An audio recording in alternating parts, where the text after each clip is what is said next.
on behalf of the Institute for Leadership and Strategic Foresight, welcome to So You Want to Be the Chief, a podcast for leaders. I'm always blessed when I do these shows because I get to connect with people that sometimes that I've never met before, and sometimes that I've known most of their lives. Today is one of those episodes where I'm speaking with brand new Lieutenant Colonel Josh Larson, and I take credit for his success. But Josh was one of my students, 100 years ago, I think class of 11 or 12, something like that. 2011. And just came back to the Air Force Academy recently as a commander.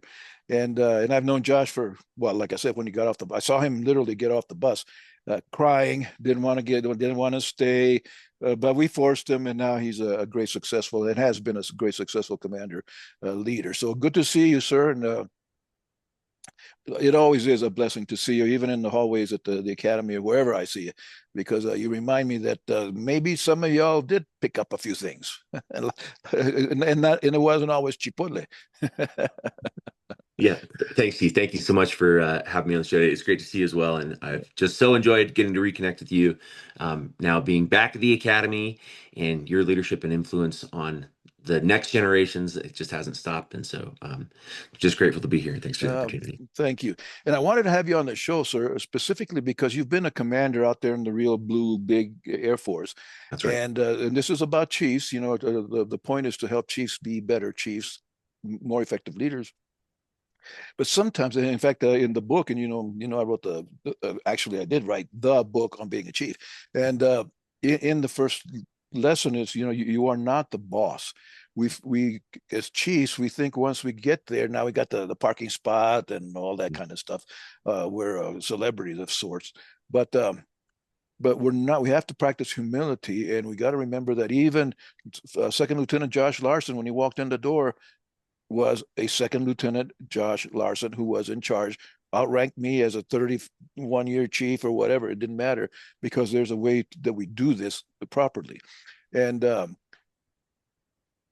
so, the humility is important, because, and although we're not really officially working together, but I call you boss because I'm your squadron professional ethics advisor for your squadron up at the academy.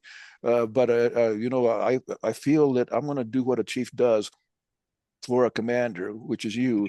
And sometimes that means telling you don't do that, and sometimes correcting you, sometimes not a lot, but once in a while. And I think we have to be humble enough to realize that, and I tell this to all the SPs that I work with, we're not the boss. We're working for the boss. The commander is Josh Larson, and whatever he says, that's what we're going to do, or I'm going to convince him otherwise. But nonetheless, as a chief, we have expectations, but you as a commander surely have expectations of your chief. Day one, I walk in the office, a brand new Chief Master Sergeant Bob Vasquez, and you're in charge. What do you think? What can you tell me? Sir, you've only been in like 3 days. Yeah, I think, as I reflect back, Chief, on the many chiefs I've had in my life, and just the blessing it's been to interact with those men and women and those truly amazing leaders. When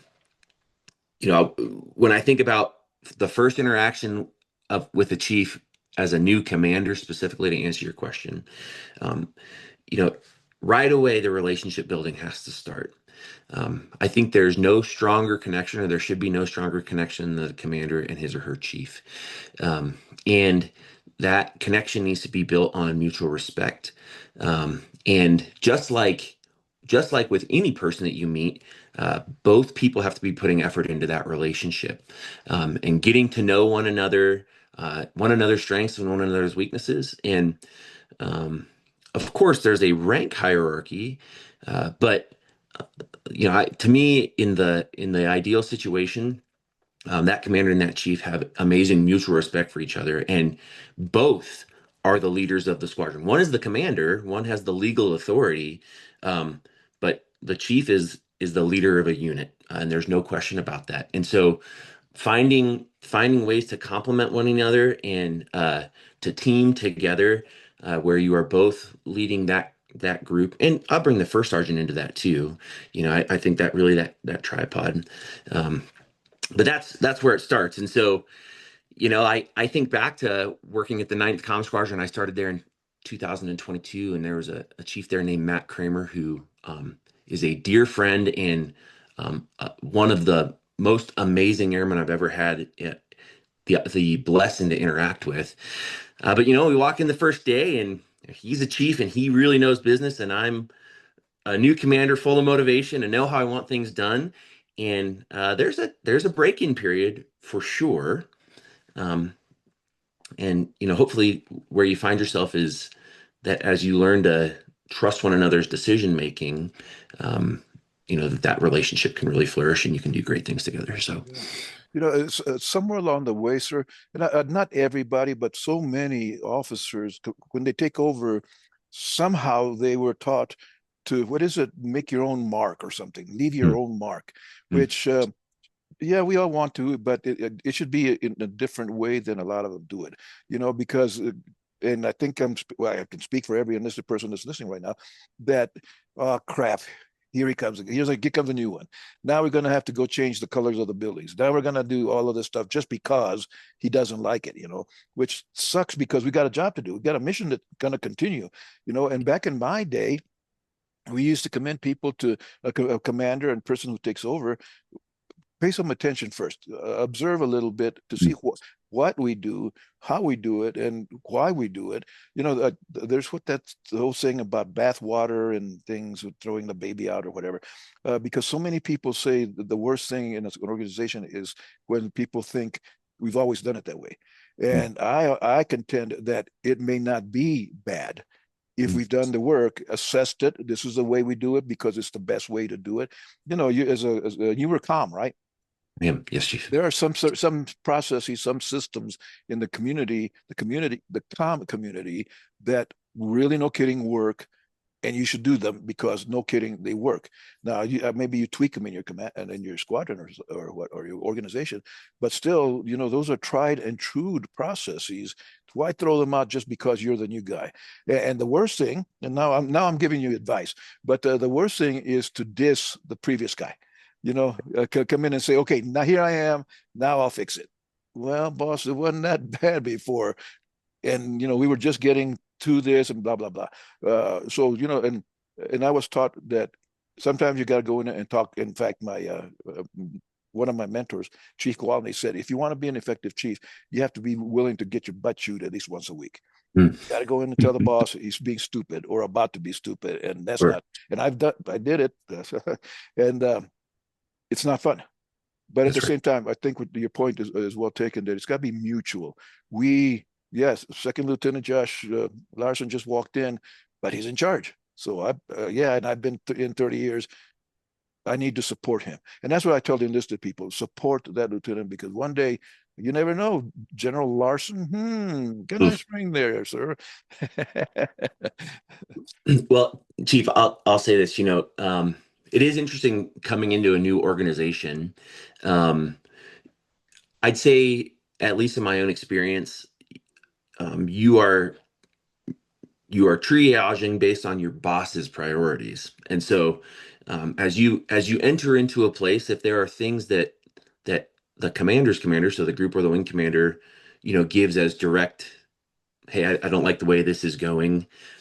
Those are things that you must action quickly. Mhm. Um, Outside of that, I would agree with you. My mom always used to say, like, hey, get to a place and be there for 6 months before you start making change. I think 6 months is too slow. Yeah. There's a book out there called The First 60 Days that talks about, uh, maybe a more realistic timeline, Right. because I think it's really important to get in and understand the environment before you start making change. And relative to this conversation, one of the best people who can help you focus your attention is your chief. Um, if you're lucky, in the luckiest situation, you come into a unit where the chief has been there for a little bit before you, so he or she understands already the lay of the land, and then maybe you get to leave together. It stinks to lose your chief partway through, Mhm. uh, but again, thinking back to Matt Kramer, I arrived at the Ninth Comm Squadron, and he knew the things that were going good, and he knew the things that maybe weren't going good, but that the previous commander still was prioritizing. And so that was an opportunity for us to start to talk through, why he saw things the way that he saw. And I also think it's vitally important for commanders to hear, to increase their situational awareness based on the inputs of every echelon of rank.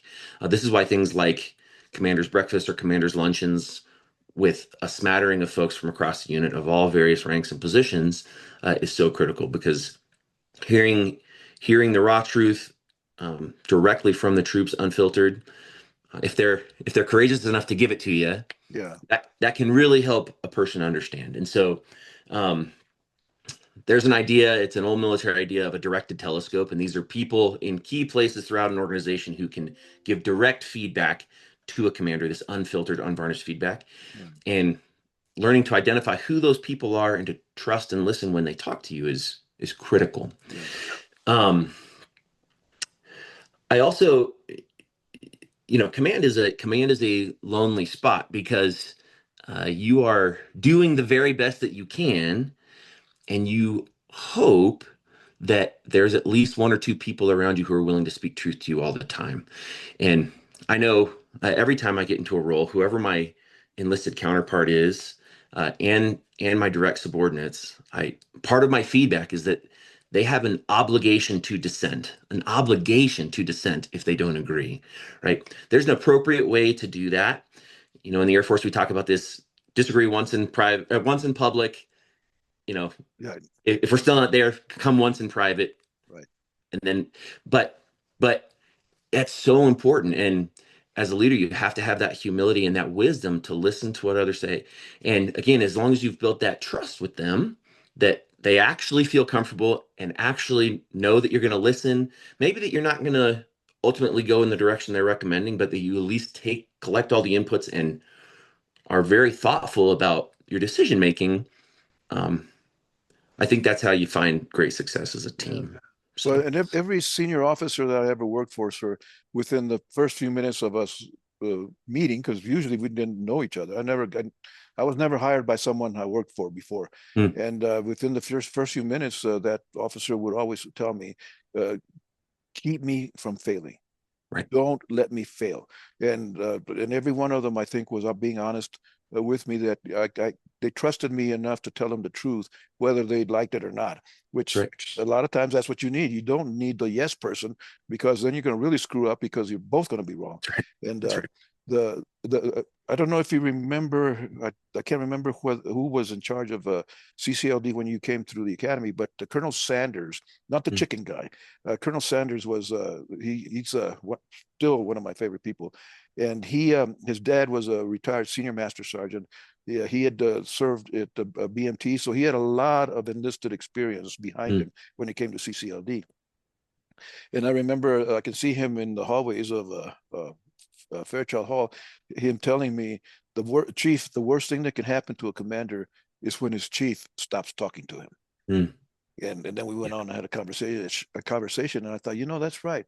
If I don't care anymore and I don't tell you stuff, boss, you're going to fail, because I am not going to tell you, and I'm going to let you fail. And that sucks. We should never be in that situation, even if I don't like what you're doing, even if I don't like you. I've worked with people that I didn't like, but nonetheless, those are the ones that chewed my butt every week, pretty much. But that was my responsibility as a chief, to tell the boss the truth. And again, it goes back to what the M word that you used earlier, mutual. And I don't. Would you? Did you feel, well, this one chief in particular, with the other chiefs that you've worked with, did you feel comfortable being honest with them? Sometimes, and there's always, there can be a sense of fear. This guy's been around forever, especially the old guys. Got 85 ribbons on. He has to go get 2 uniforms because he doesn't have all the space for ribbons. But this person has been experienced immensely. But I need to correct him.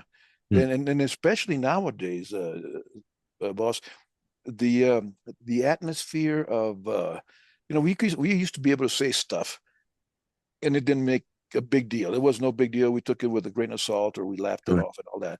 And nowadays, you got to be very careful how you say what to whom and all that kind of stuff. And I think some of the older guys, maybe gals, I didn't work with too many female chiefs, but you got to be careful that you say it not necessarily politically correctly, but respectfully, so that it's, yeah, if it's funny, it's funny, but you don't offend anybody, then it's incumbent upon you as the boss to correct. Gosh, the chief, man, did you hear what he said?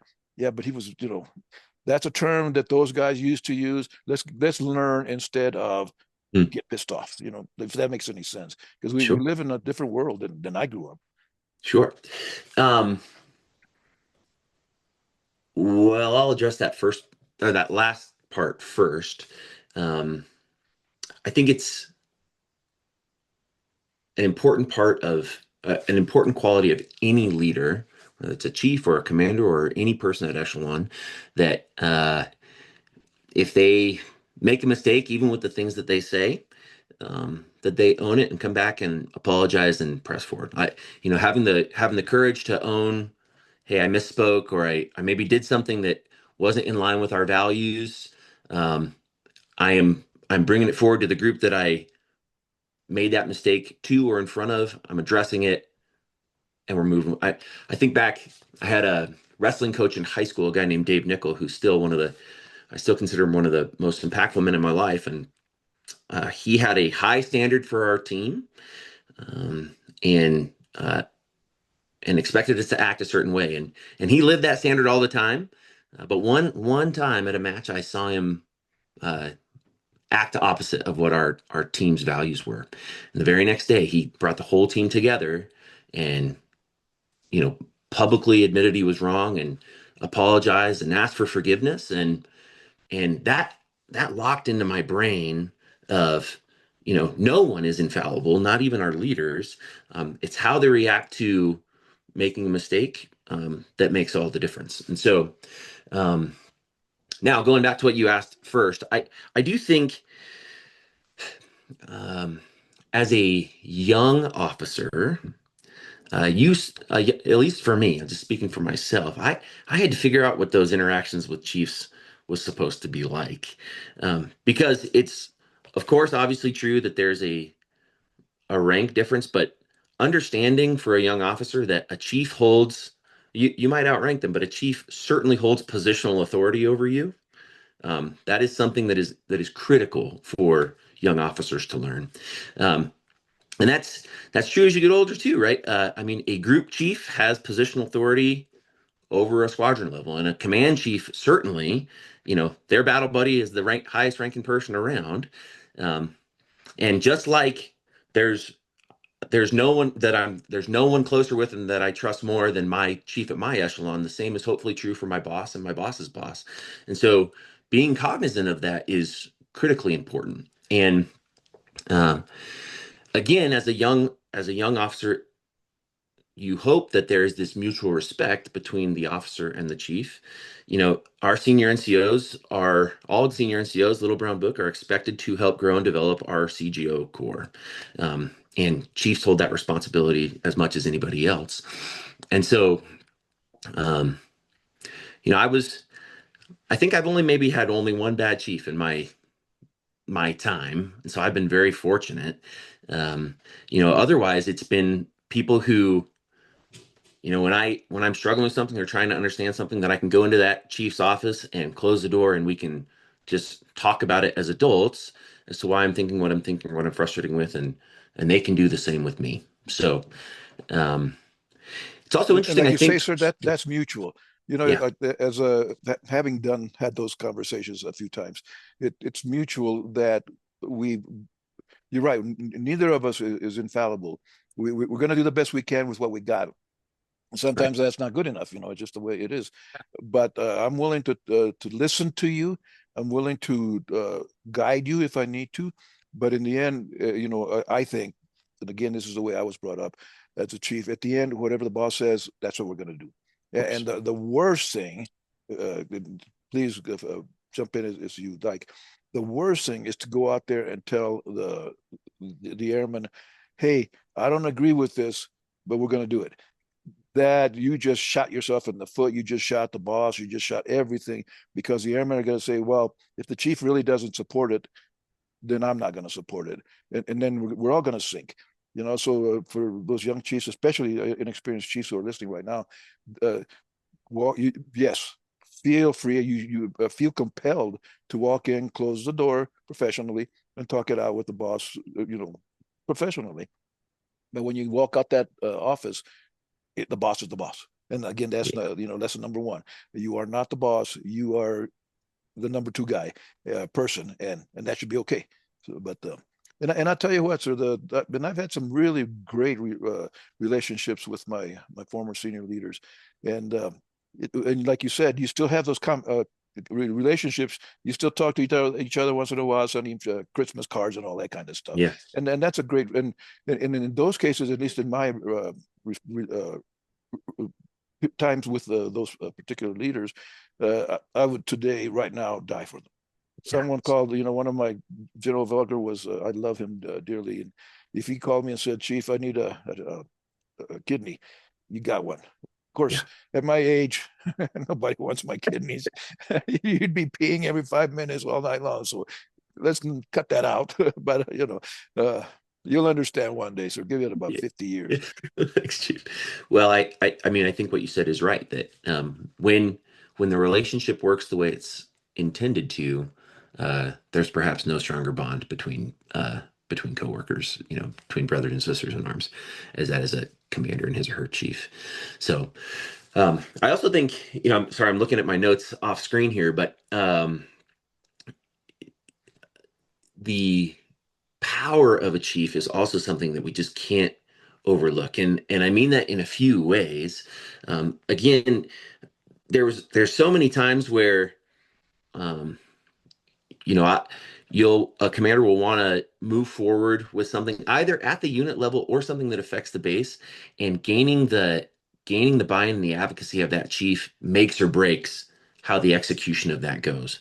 For the squadron, right? Gaining that buy-in, that true buy-in, it makes such a big difference. And then when you're trying to do, because we're all connected, we're all one big team on the base, Chief. And so as let's say I'm trying to do an initiative as the comm troop, as with the LRS or with CE or security forces, I'm having that conversation with their commander, but my chief is also having that conversation with their chief, because that chief's network, I mean, that is a very powerful tool. Yeah.